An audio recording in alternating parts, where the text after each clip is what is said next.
Bulan purnama bersinar terang malam itu, memantulkan cahaya perak di jalan-jalan kecil desa terpencil yang sudah lama ditinggalkan.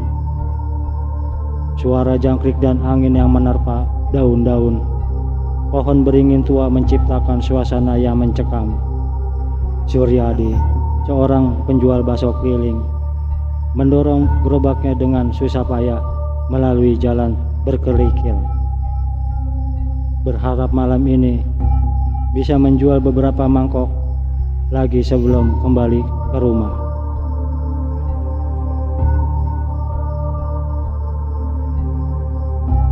Namun langkah kakinya terasa semakin berat.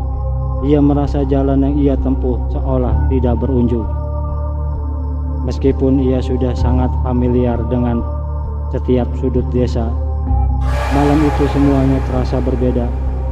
Pohon-pohon beringin tua tampak lebih menyeramkan. Bayangan seolah-olah mengulurkan tangan untuk meraih Suryadi. Udara dingin malam itu membuat bulu kudunya merinding.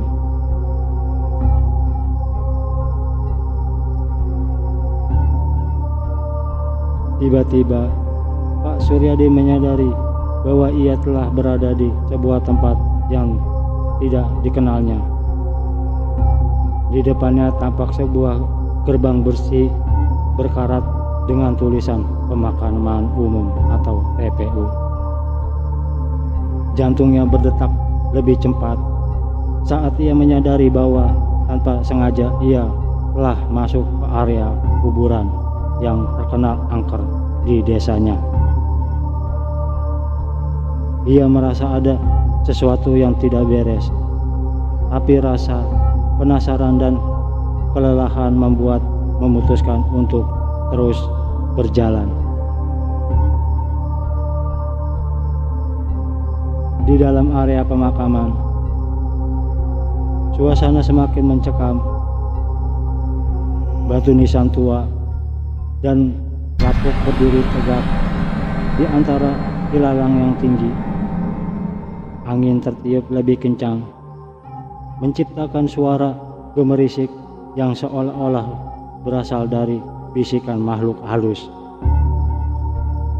Pak Suryadi merasa matanya terusik oleh bayang-bayangan yang bergerak cepat di sudut matanya. Namun ia menoleh, tidak ada apa-apa.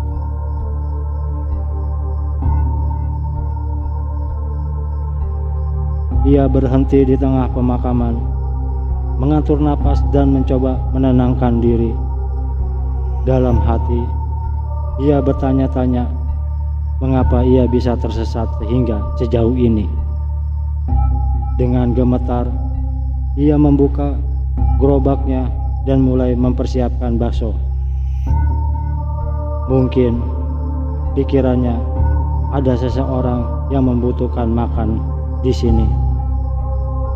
Meskipun tampak mustahil, ia merasa ada mata yang mengawasinya dari kegelapan. Tidak lama kemudian, ia mendengar suara langkah kaki mendekat. Pak Suryadi menoleh dan melihat seorang pria tua berpakaian lusuh dengan wajah yang pucat asih. Pria itu tersenyum lemah dan meminta semangkok bakso. Dengan tangan gemetar, Pak Suryadi menyajikan bakso untuk pria itu. Namun, saat ia mencoba menyerahkan mangkoknya, pria itu sudah menghilang seolah-olah ditelan bumi. Jantung Pak Suryadi berdetak kencang. Keringat dingin membasahi dahinya. Ia yakin bahwa yang baru saja ia lihat bukanlah manusia biasa. Pak Suryadi mencoba mengusir pikiran buruk dari benaknya. Namun, rasa takut sudah menyerap masuk ke dalam hati. Ia buru-buru menutup gerobaknya dan bersiap untuk pergi. Namun, saat ia berbalik, ia terkejut oleh suara tangisan.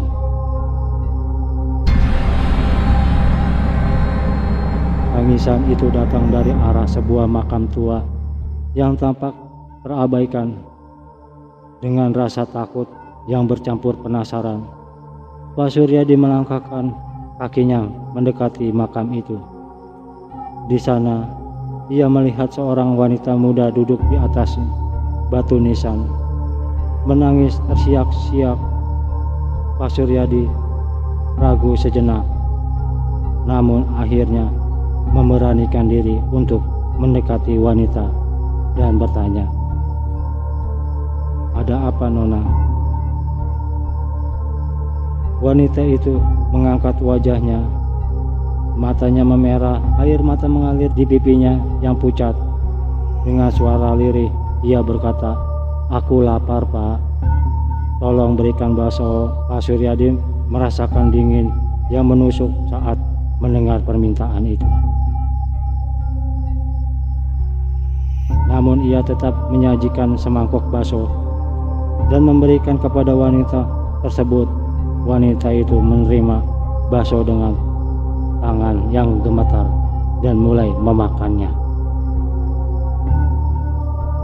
Pak Suryadi mengamati wanita itu dengan seksama. Ada sesuatu yang aneh pada dirinya, sesuatu yang membuat bulu kudunya merinding. Namun, ia tidak berani berkata apa-apa.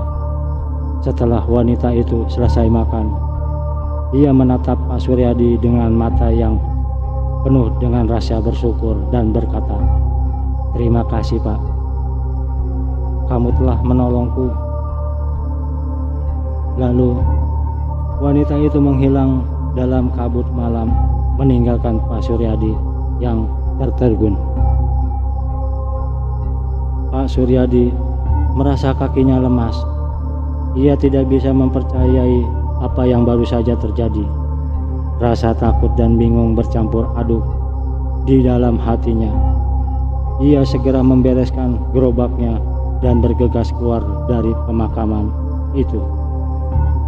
Namun, langkah kakinya terhenti ketika ia mendengar suara bisikan di telinganya, "Jangan pergi, temani aku."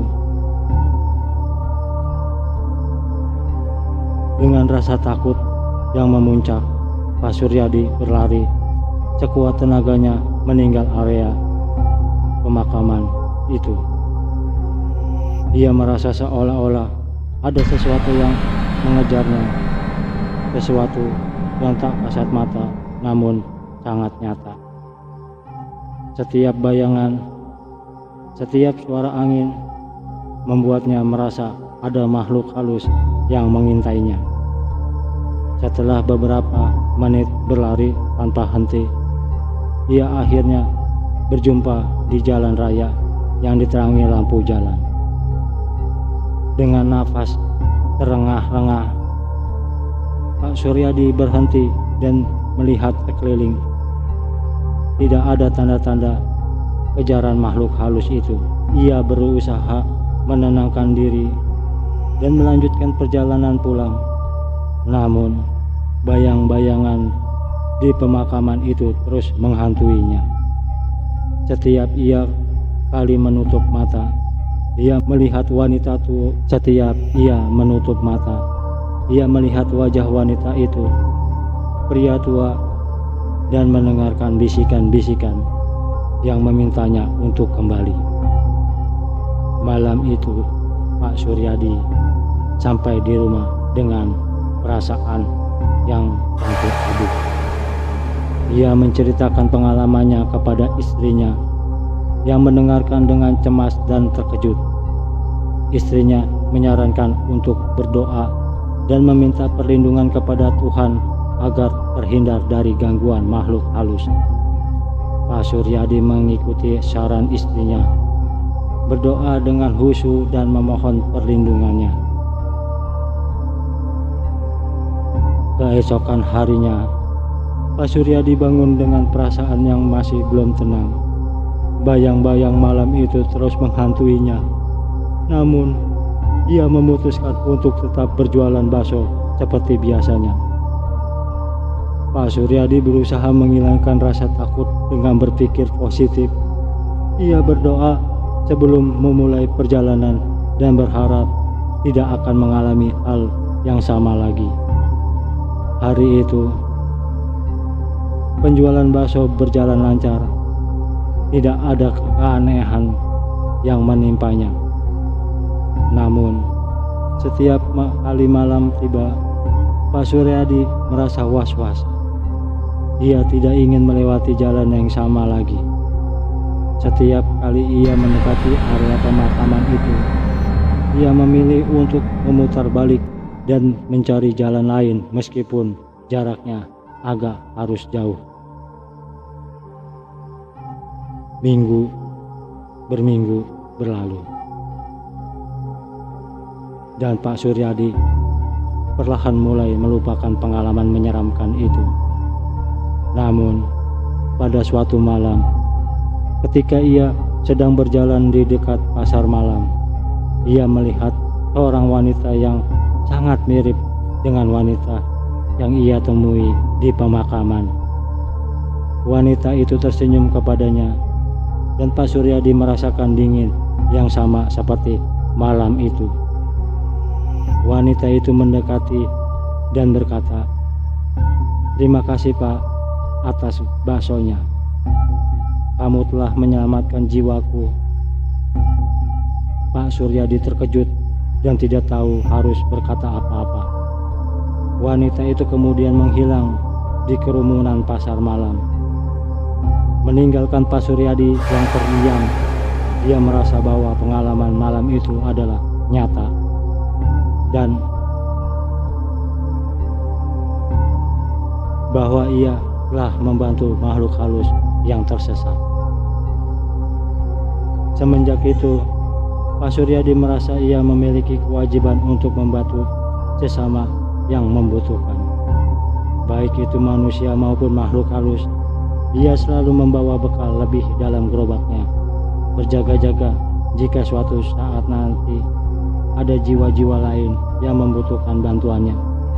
Meskipun rasa takut masih sering iringi menghantui, Pak Suryadi merasa lebih tenang karena ia tahu bahwa kebaikan hatinya telah menyelamatkan jiwanya yang tersesat. Pengalaman itu menjadi cerita yang diceritakan turun-menurun di desa tersebut. Warga desa percaya bahwa Pak Suryadi memiliki keberanian dan hati yang mulia, dan mereka sering meminta nasihat darinya ketika menghadapi hal-hal yang tak biasa dijelaskan oleh logika. Pak Suryadi menjadi sosok yang dihormati